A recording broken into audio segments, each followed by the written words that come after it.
But yeah, so Halloween Horror Nights, 33rd year they're doing this. Jeez. I know it's crazy. They've been doing it I this was long. there for 20.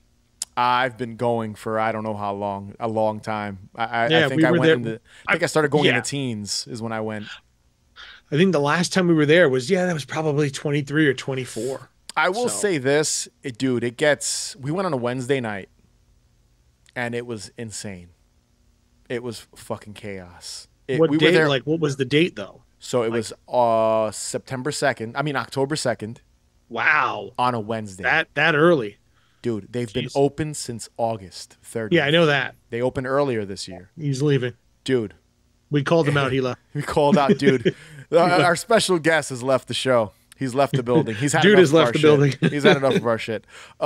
So we get there October 2nd, and we were there all day. So we went during the day as well. So we did like all the rides and stuff. So we were like, okay, once they close down the park for an hour or two to set up for Halloween Horror Nights, we'll be Yeah. in the park already, and we could just run. I to always, Hans. I always get that. Yeah. It's an exhausting day. We were there from, dude, 9 a.m. You only went for one day.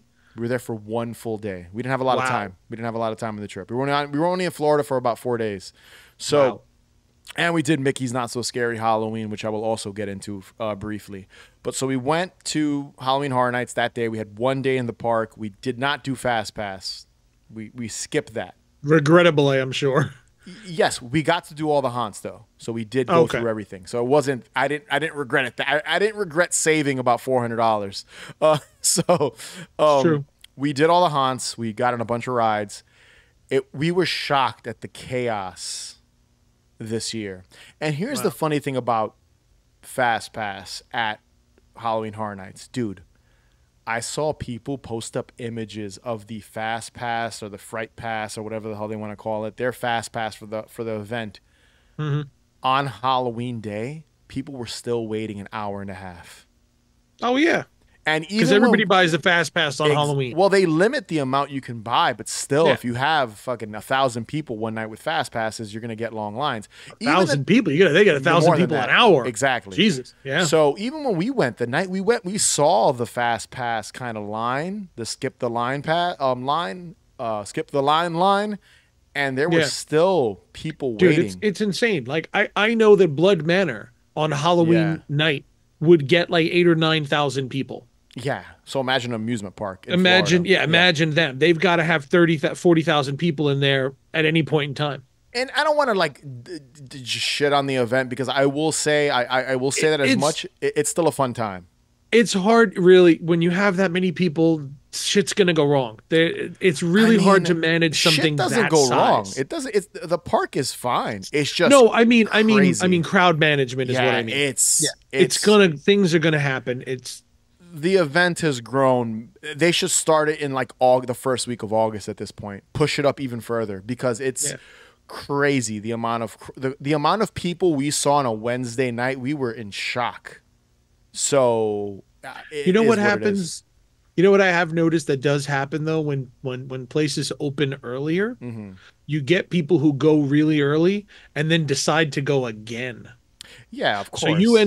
So you end up with a larger crowd because you get a lot of people who've been there already, and they're like, "Well, I already did this house," so they just kind of take up space in it's a the big park. party. It's a big Yes. party. People are Yes. drinking. They've got all the, and I want to go in through some of my favorite aspects about it in a second. But everybody's having a good time. It's a great event. Like we went and Dude, we had a great Horror time. Nights is my favorite It's- haunted anything. Yeah, It's absolutely my favorite. It's still really fun. They had a lot of. I love what they're doing with the food items. I did have 3 of the food items. I'll talk about that in a second. But overall, it's an event. It just gets so crowded, dude. I don't think I've ever seen this many people before at this event. But this year, October 2nd, was insanity. But we got to go through all the haunts, so I wasn't mad. Well, that's good.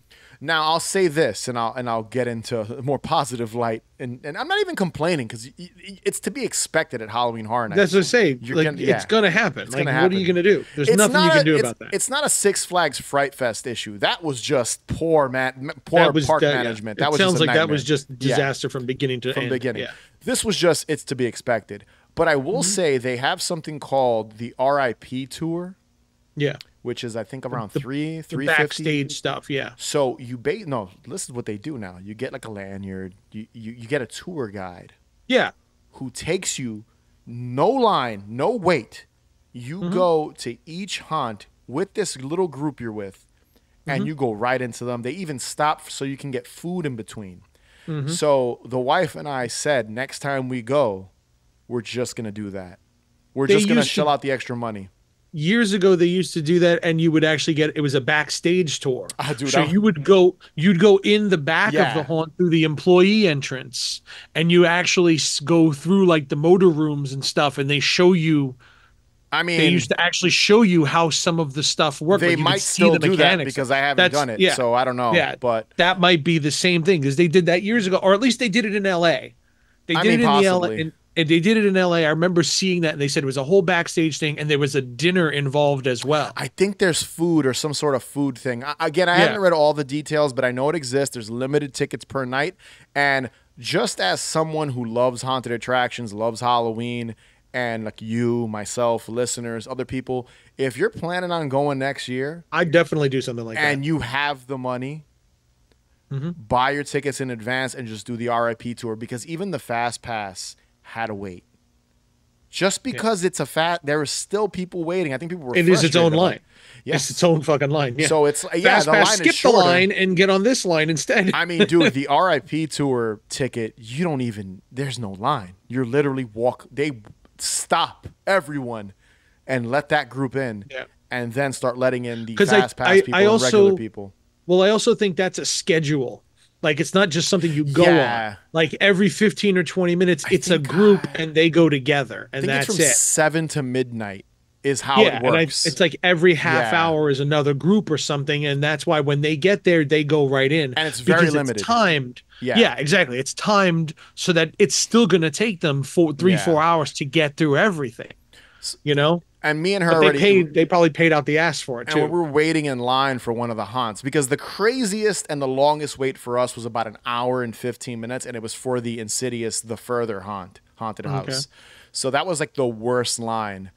But we were like looking at the people on the RIP, and like the tour guide has like a flashlight or a candle or like a fake candle. I didn't see what it was, or like some sort of lighting device, and was guiding them right to the front. And me and her looked at each other and we're like, you know what?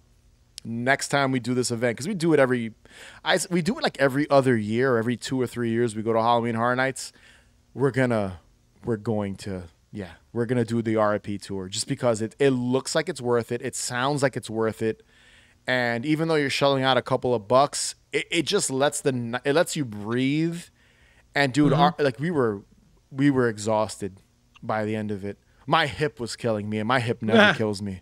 So imagine that's how bad it is. But that's enough griping on the crowds and stuff like that. I do want to say that this year was an interesting year too because they had, I wouldn't call it like a hot licensing year for some of the themed, like the IP haunted houses. They had a Quiet Place haunted house. They had a Ghostbusters Frozen Empire haunted house based on the last Ghostbuster movie to come out, Hmm. Insidious The Further, which I mentioned, and then Universal Monsters Eternal Bloodline. Out of those four, if I'm being honest, the best, it's a toss up. Funny enough, I didn't think it would make for a good haunted house, but the Ghostbusters Frozen Empire haunt and the Insidious The Further haunted houses were probably some of the most detailed and accurate. They go all out. It feels like you're in the movie when you're walking through these movie Oh, I themed love IP that themes. stuff. Yeah, it's That's great. so cool. Dude, there's a scene in the Ghostbusters. I say scene, but it's like a set piece in the Ghostbusters Frozen Empire where you turn a corner and you see kind of like a forced perspective version of the fire station, the Ghostbusters Firehouse. headquarters, the firehouse frozen like in the movie. Okay. And you go into it and you see Slimer in the upstairs window going back and forth, and everything looks like it's covered in ice. There was a room where a bunch of people were frozen. It was on point. It felt like you were in Nice. the movie. Dude, there's a room where the Ecto-1 barges through a wall and like honks at you and moves forward. Like it looks like it's rip. It's fucking sick. And the With Insidious gunner house. seat and all. Oh yeah, dude. Gunner seat and all. Dude, it was great. Like they do such a good job. And honestly, when I heard, I was like, oh, Ghostbusters Frozen Empire. I rather like they already did the original one a few years ago. Yeah, but that's cool. It still was cool, yeah. That's Dude, cool. The Insidious, the further though, one of the coolest things, you walk into a giant red door. Nice. I thought that was really cool. I was like, all right, like the red door and all that. Like you walk through it. You walk into the house from the first. It was like an amalgamation of all the movies. You walk in through the red door. You walk in through the house. I didn't watch the last one, so there were some references in this haunted house I didn't pick up on because I hadn't seen it yet. So the stuff from the earlier films I recognized. But overall, those two were really cool. But my favorite haunt of the entire HHN 33 event had to be. So this is the sequel. They have something called Slaughter Cinema. I don't know if you've ever heard of it. And basically what it is a bunch of B movies. So each room is a faux movie. Think Grindhouse, shit that we used to do film back in the day, fake trailers and things like that. So the way they have it set up is you pass a small room. There's a movie poster. Looks like you're inside of a theater. And it's a faux poster for the movie. The room you enter after that is based on that movie. So it's a scene from that movie. So like they had like a Mardi Gras massacre or something along those lines. You go into the room and there's a dude dressed up as like that Mardi Gras jester killing a dude on a couch on like a Mardi Gras massacre. Yeah, and it feels like it smells like vomit in the room. He moves forward and sprays water on you. It was so cool. And just which also smells like vomit? Yes, it was so good, dude. That was my favorite one just because I love that they had faux movies and then you literally pass this poster room and then go into the fake movie, poster room, go into the fake movie. It was great. They had like a heavy metal vampire or heavy metal like Terminator type fake movie. That was by far my favorite haunt of the entire event. And the biggest disappointed was the Universal Monsters one, which was called Eternal Bloodlines, which was Van Helsing's daughter and the Bride of Frankenstein. It looks like they're teaming up, but that's not what happened. It was like just her yelling at you, Van Helsing's daughter, and then the Bride of Frankenstein jumping out and screaming. And I was like, what the fuck is going on in this haunt? It was very disappointing because I love Universal Monsters, and I thought it was one of the weakest of all the haunts at HHN. Well, we'll see what happens when the new movies get made. I know. Yeah, we'll see. I know people kind of shit on the Wolfman because I think in California they had a stage promoting the new Wolfman movie. Yeah, they had people like it looked terrible. I saw pictures. But it looks like a Halloween costume. So it's not going to look like in the film. Because I have a feeling this new Wolfman, and I don't want to go off on a tangent here, I have a feeling this new Wolfman is going to be more like a virus than him turning into a wolf. It's going to be more like he's reminiscent of a Wolfman. That's, I think, the route they're going to go because of what they did with the Invisible Man and stuff. And it's the same, what's his name? Lee Winnell's directing it, and he tends to go a little more realistic. Is he directing? Take. I know he's writing it. I don't know. No, he's the director as well. So I'm excited for it. But yeah, look, Invisible Man was phenomenal. It was awesome. That was absolutely incredible. Yeah, and people were shitting on the on that promotional kind of because Blumhouse has. I think Blumhouse is producing that new one. It's both. It's Blumhouse and James Wan. Yeah, you're right. And Blumhouse actually had James Wan got the rights to the Dark Universe. Okay. And Blumhouse is producing it, so it's Blumhouse and James Wan. Yes. Okay. Yeah, that's fucking awesome. Like, you know what? I'm sold. I'm in for that. Yeah, I mean, it'll probably be a good movie. And they said Invisible Man is going to be part of this universe. It's good. Like, they're going to be connected. Yeah. Yeah. I know people were shitting on that like promotional thing they had on the West Coast, Universal Studios Halloween Horror Nights. Yeah. Wolfman like stage or whatever it looked really cheap. It looked really cheap. I mean, it's a Halloween They shouldn't have done it at all. Yeah, exactly. They should have just had the whole thing. They shouldn't have put the Wolfman out. They should have done like a stage, a set, make it look like it does in the movie, and that's it. But you don't need to see the wolf. They should. You don't need to show people. You save it for when the movie comes out. Kind of like what they're doing with the new Nosferatu movie. They're not showing what he looks like until the film comes out.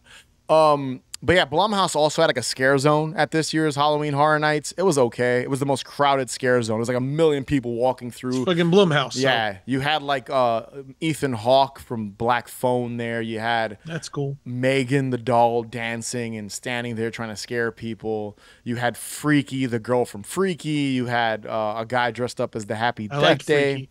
Yeah, so it was like representing all the different Blumhouse movies, but it was like so crowded that I barely got to take it all in. But that's kind of what you experience at Halloween Horror Nights. There's just tons of people. And then the food. There's the big thing this year that a lot of people were taking pictures of, like the fans of Halloween Horror Nights. So they were selling a s'more, but the marshmallow was in the shape of a little Stay Puft Marshmallow Man. So it looked like one of the small, you know, in the new ones, they have the mini Stay Puft. The mini, It looks like one of those guys melted That's cool. on top of a graham cracker. So I had to get one of those, and it was honestly one of the softest and gooeyest marshmallows I've ever had. It was so good. And then I had to also get some items from the Insidious kind of kiosk stand that they have that was all Insidious themed food. I got something called the Red Door, which was like a hand pie with potatoes and onions and stuff. It looked like a red door. It looks like the door. So that was kind of cool. It tasted phenomenal. And then they had like this egg fritter thing that I got that was really good too. And overall, food has been such a prominent thing at these events that I'm like, all right, now I guess every time I go, I have to make a list of the shit I want to try that I can't eat. Dude, the foodie blog thing is so big. Like it's become, this is how places like advertise at this point. They just create a weird food thing, and then all the food bloggers goes viral. The food bloggers will all flock to it because they all have to be the ones to have it, to try it and everything, and that becomes advertising. Dude, the Marshmallow Man s'more was like the big thing this year. Everybody was posting up pictures of like whoever went of this silly s'more. And dare I say, it lived up to the hype. I almost wanted to get another one. That's how good it was. And even the kiosk, they decorated it. You had a Slimer up there, and it looked like a small booth that looked like the fire station, the firehouse from Ghostbusters. It was cool, man. Just overall, it's an event. Like you said, you only went one day.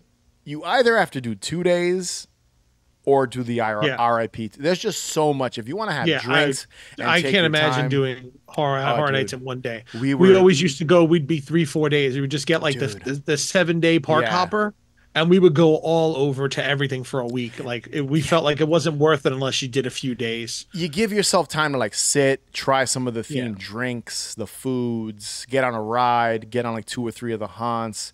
Yeah, me and her said the same thing. It's like maybe next year either we go for multiple days or we just shell out the RIP tour. Yeah, it's like there's out of like the 10 haunts that they have, there's always 3 or 4 that are just packed every single night. That was Insidious. So we would do that one like in the 2-3 days in a row. Just do the busiest one first, get it out of the way. Yeah. Each night do a different big one, and then go through the rest. Yeah, it just depends on how much time you have. Like, we only had 4 days, so we couldn't really go multiple days. But nonetheless, my overall thoughts, if I had to rank Halloween Horror Nights 33 out of 5 pumpkins, I'd give it a 4 out of 5. It's still a great event, regardless of all the fucking crowds that are there and all the people stepping on each other's feet and drunk people. Dude, someone passed out in one of the lines I was in. Some girl I don't know if she was too drunk. I don't know what happened. She passed out. It was pretty warm as well because it's Florida. But yeah, 4 out of 5 is what I would give it. We still had a great time, even though our feet were killing us at 2 a.m. when we walked to the parking lot.